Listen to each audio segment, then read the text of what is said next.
This is one that I sometimes tell my writing students. Sometimes a fun thing to do is to take a title that you would say to yourself, I would never use that title, and then see if you can not write a poem around it, but see if a poem starts happening. Right. And this is a poem called Tattoo. So it's that kind of title for me. So, really quick question. Yeah. Why did you never want to use a title called Tattoo? I don't know. Doesn't it seem a little bit hackneyed to you? Does it? In a sense, it does. I mean, you've got songs on the radio. Yeah, it's called like, Tattoo, I went downtown so. and got a new tattoo. And, it's just kind of, all right, what about it? But I don't know. That's a bad way to introduce my own poem. I don't know if my poem does any more than that. But I will say that it began, as poems have a way of doing, it began began as a meditation or about one thing, Mm-hmm. and turned into something else. I'll say sometimes people recognize what this is about or who it's about. It began with Jeff Buckley, great singer Jeff Buckley, who drowned in the Wolf River Harbor. So it goes like this: Tattoo. All night I've listened to the voice of a dead singer from Memphis, Tennessee, who jumped up my stairs with a carnation over each ear once and showed me his frail entrance wound, trembling over his eye like a hive. Who convinced me the voice of Christ is only the tenor of every slave who forgot to be your father, then said he'd watched his family carry a stallion from their house in summer while it burned through a Mississippi night, and would I listen more? I have always wanted to climb inside his voice and paint a huntress up there, like a tribe I must come from. I have always wanted to sleep with the nails of Christ in my mouth and suck whatever word he didn't draw from them, then bury them with his blue hair in a constant orchard. I have wanted to eat that fruit again.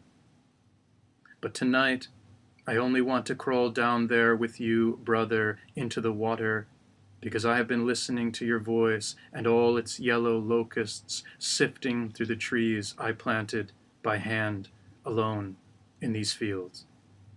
Because I was the one who took those blossoms from your ears and laid them out on the wooden table.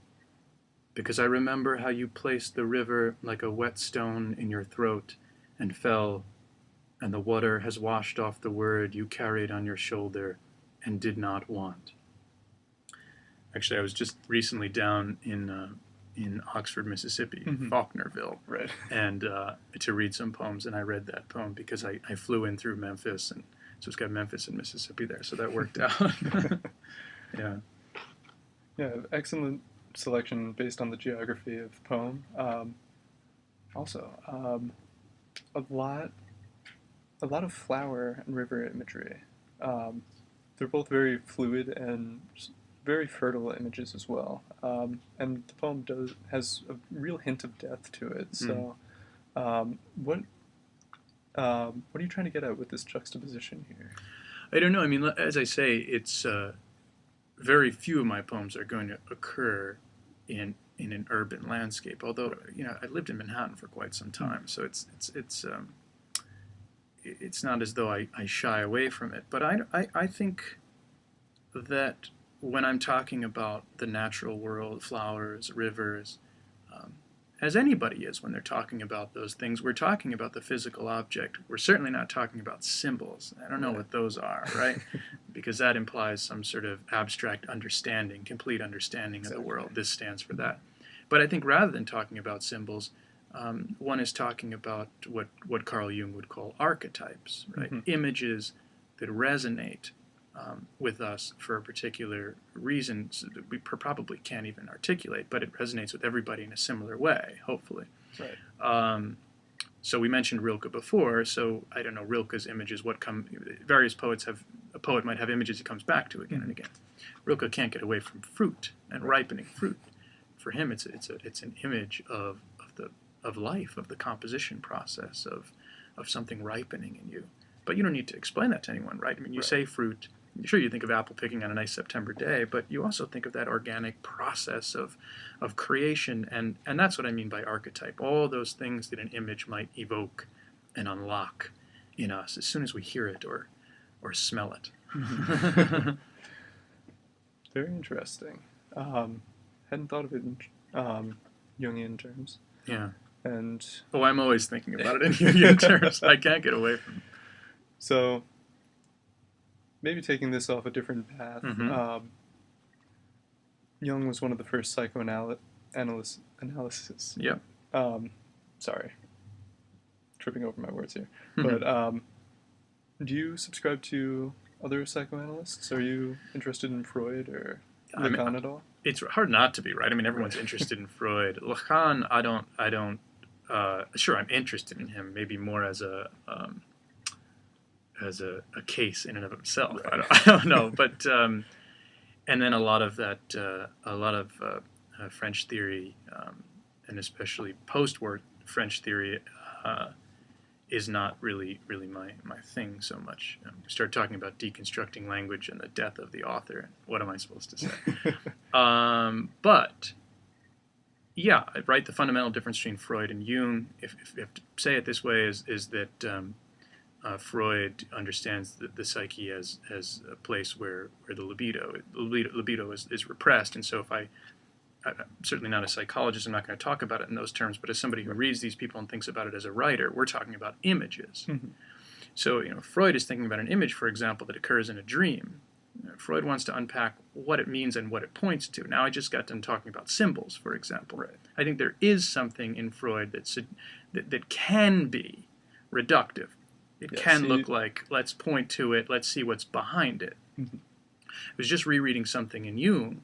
Mm-hmm. What was the metaphor he used? He said, we can't think about getting behind an image any more than we can say, okay, let's look at this foreign language we might not understand and let's get behind it. Sure, it's a way of speaking, but it means something in and of itself. So Jung might think of the dream image like that. It can't be reduced or analyzed just in the direction of the libido or just in the direction of one thing it might signify. Of course, I'm reducing Freud. Freud much more complicated than that.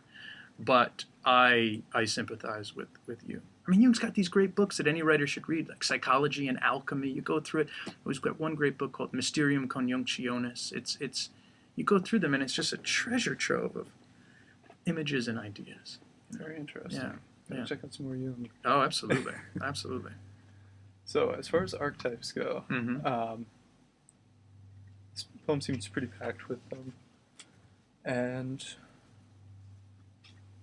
I mean, what greater archetype can you have than Christ and the nails in his hands that resonates with everyone in some way? At least, I'd say from a Western perspective. Mm-hmm. But, yeah, this one line, with the nails of Christ in my mouth and suck out whatever word he didn't draw from them, then bury them in his blue hair. Yeah, why does Christ have blue hair in this poem? I don't know.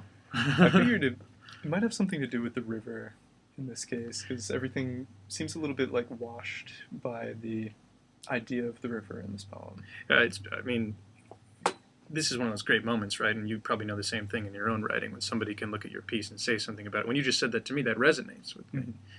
There's something flowing about it. There's something it places that figure. It makes him a natural figure. Sure, all that is true. I think there was just something. You know how the writing process goes. Sometimes something just announces itself in the poem, or the poem needs a tonal shift, or it just wants to scream out instead of be silent for a second.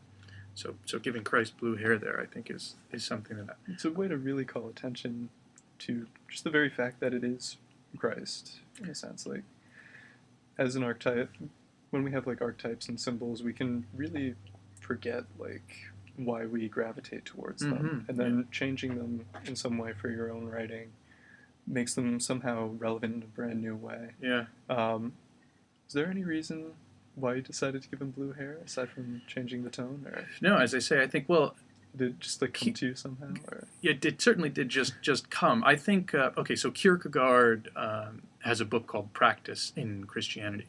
By no means am I writing Christian poems in the sense that but they certainly use that language. But Kierkegaard has this book called Practice in Christianity, and one of the things that he tries to reiterate in that text is that we have to remember that the very idea of Christ is an extreme idea. Right. You sort of see these sort of beautiful Adonis-like images of him